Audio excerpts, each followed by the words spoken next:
Hey folks, welcome back to the channel. Here we usually give a lot of feedback on new games. Before they come out, there are usually betas, trailers coming out, and we constantly give feedback on what we think about the game and what could be improved. Dragon Ball FighterZ was no exception, but we haven't done this kind of feedback for a game that has been out for a while. And I really like FighterZ.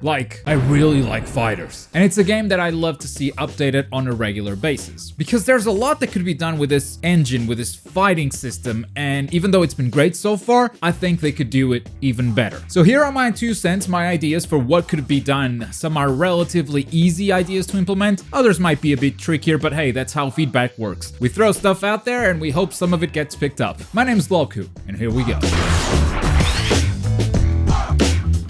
First of all, servers. Ring matches, arena matches, random disconnects during casual or ranked matches, those issues, I'm sure they are aware of them. I'm sure they're working tirelessly on them, and I'm sure there are enough people nagging them every day to fix the servers. So I'm not going to spend too much time on this one, but just because I'm not going to spend too much time on doesn't mean it's not important. In fact, I think it's the most important thing they need to fix. It was definitely worse at launch, and there have been improvements, but it's still not good. I still have no idea whether or not I'm going to be able to play with sponsors on game nights, because ring matches work with some people, but with others they don't. Also, getting randomly disconnected during ranked matches is incredibly frustrating, and I think that's the thing that's preventing them from properly punishing rage quitters. If people disconnect from matches, but part of the blame is put on the servers themselves, then they can't really punish the people who have lost connection. Now, they have started to identify a few rage quitters. Their name appears in purple now, but it's still happening way too often, especially on Xbox, so yeah, this is a priority 1 item to fix. I think arcade mode needs to be fully reworked. At this point, it's just taking up space in the lobby, and it's absolutely worthless.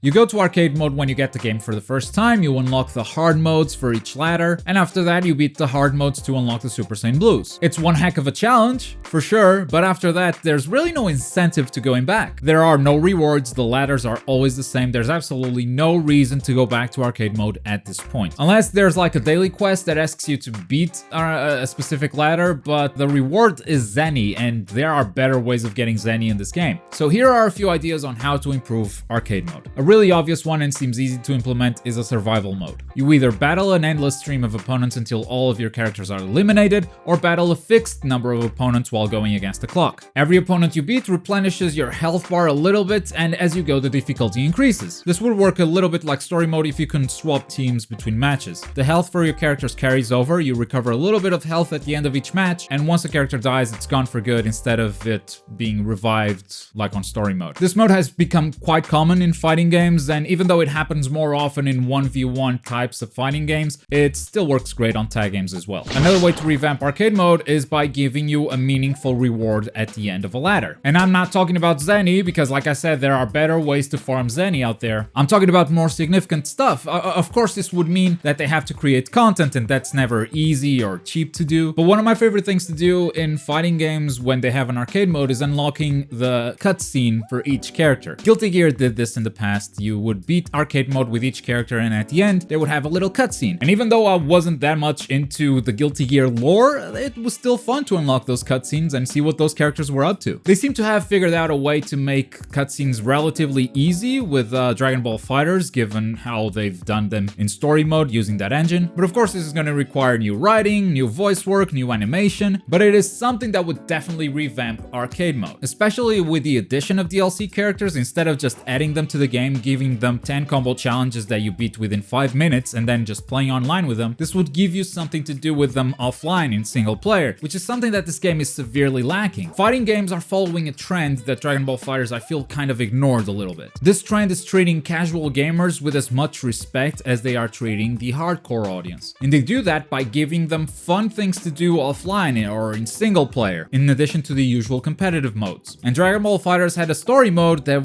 wasn't that fun, so it ended up being severely lacking in this department. Revamping arcade mode would probably be a way to fix that. Speaking of lacking content in single player, one of the biggest bummers for me, one of the biggest disappointments were the combo challenges. Coming from previous ArcSys games, the combo challenges in FighterZ are extremely easy, and most of the times they're not really that useful. I used to praise Guilty Gear because it had such a good tutorial which took you from the very basics all the way to really hard combo challenges. And you could learn a character by staying in the game and practicing that stuff, which is something you can't do in FighterZ. In FighterZ, you have to go to YouTube or something and just watch someone else play the characters you are playing and figuring out that stuff for you, which then you try to replicate in training mode. Now that's actually very fun to do, it's one of my favorite things, but what if you could do that in the game without having to leave it? And I'm not asking the developers to make new combo challenges for every character, I'm asking developers to let the community do it for them. Custom combo challenges created by anyone and shared with the world. They already have the technology. If you go to training mode, it already tracks your button inputs. So just add like a record button. Start recording, do the combo, end recording, upload that as a combo challenge. This would make the game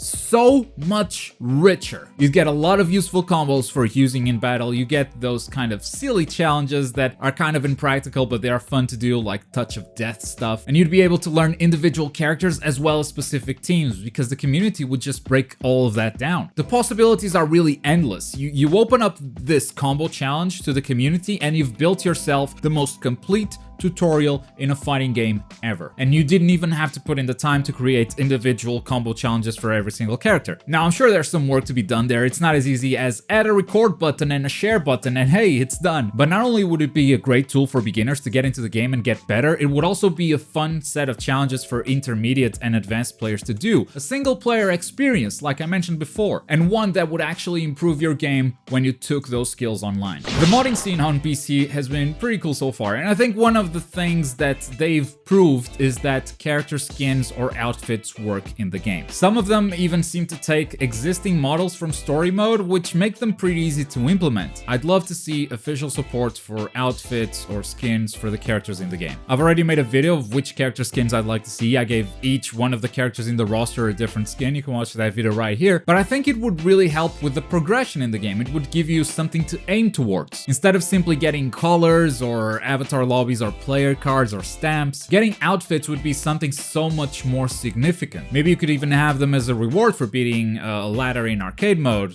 and revamping that game mode at the same time, like we mentioned before. Modders have definitely shown it's possible, so I'd like to see it officially supported. Because right now, only the PC has access to that stuff. PS4 and Xbox One do not. But even on the PC, having it be an official thing would make progression better and would also make it more appealing, because that way you don't have to fiddle with the game's folders in the background. I want to say good job with the last patch adding matchmaking to party match. That was one of my criticisms in the review, how it was very hard for like someone who was alone to experience this game mode, and you've made it a lot easier. But I must say, it's pretty hard to play a good match. It's not that hard finding 6 players who have a good connection between themselves, especially if you're in the same region. But unlike ranked or casual matches, party matches currently do not have a filter for the connection quality. I understand that's the case to make matchmaking faster so more players can join and you're not restricting them based on the connection quality, but it's also made it impossible to enjoy practically every match. One bad connection is enough to ruin it for all the other 5 players. So I'd love to see those same filters that you have on ranked and casual matches incorporated on party match as well. Oh, and while you're at it, just get rid of creating or joining a lobby thing. Incorporate that on your matchmaking algorithm. I'll automatically determine if there's a good lobby for me to join or if I should just create a new one. It's not that hard, plenty of games have done it in the past. Don't pause matchmaking when I'm using stamps, when I'm checking out leaderboards, when I'm buying stuff from the store. Just don't pause it. It's so annoying that you can't do anything while searching for a match because it will pause matchmaking. I guess you can hit practice mode while searching for a match, but outside of that, you just can't do anything. Waiting for a match is so boring because it's just that. It's waiting. No one likes to wait, so let us do stuff. I like the fact that when I press start, it pauses matchmaking. That's great, so let me just do that. If I want to pause it, I'll press start. But let me do other things. There's absolutely no need to pause the matchmaking just because I'm trying to communicate using your stamp system. It makes no sense. Get rid of this trophy or achievement. 20 million Zenny is ridiculous. It's probably not that easy to just remove an achievement or a trophy, but at least give us some incentive to achieve that stuff. Right now, the best method for getting this is extremely dull, and it still takes over 100 hours. But the worst thing is, there aren't enough collectibles in the game to justify the 20 million Zenny. Player cards, stamps, character colors, lobby avatars, you'll unlock all of that way before you reach the 20 million. I'd say you'll unlock all of it around the 5 million, probably. So the only incentive to farm Zenny is for the achievement itself, and the way you get it is so dull that maybe if you had some seasonal events, once in a while you give us an event that gives us a ton of Zenny, maybe that starts to make things a little more interesting, but you really have to be a masochist to get the achievement the way the game is right now. Other than that, honestly, just keep doing what you're doing. Your DLC plans look great, and I can't wait to see and play the new characters. I also hope you're paying attention to the game's meta and are planning to make some balance changes in the future and not just bug fixes like you've done it with the latest patch. But I really trust your work in a way that I haven't trusted a developer in a really long time. So yeah, you've won me over, not just with Dragon Ball, but also with Guilty Gear. Over time, I just come to trust you, and this is getting weirdly romantic, so I'm just gonna leave it at that.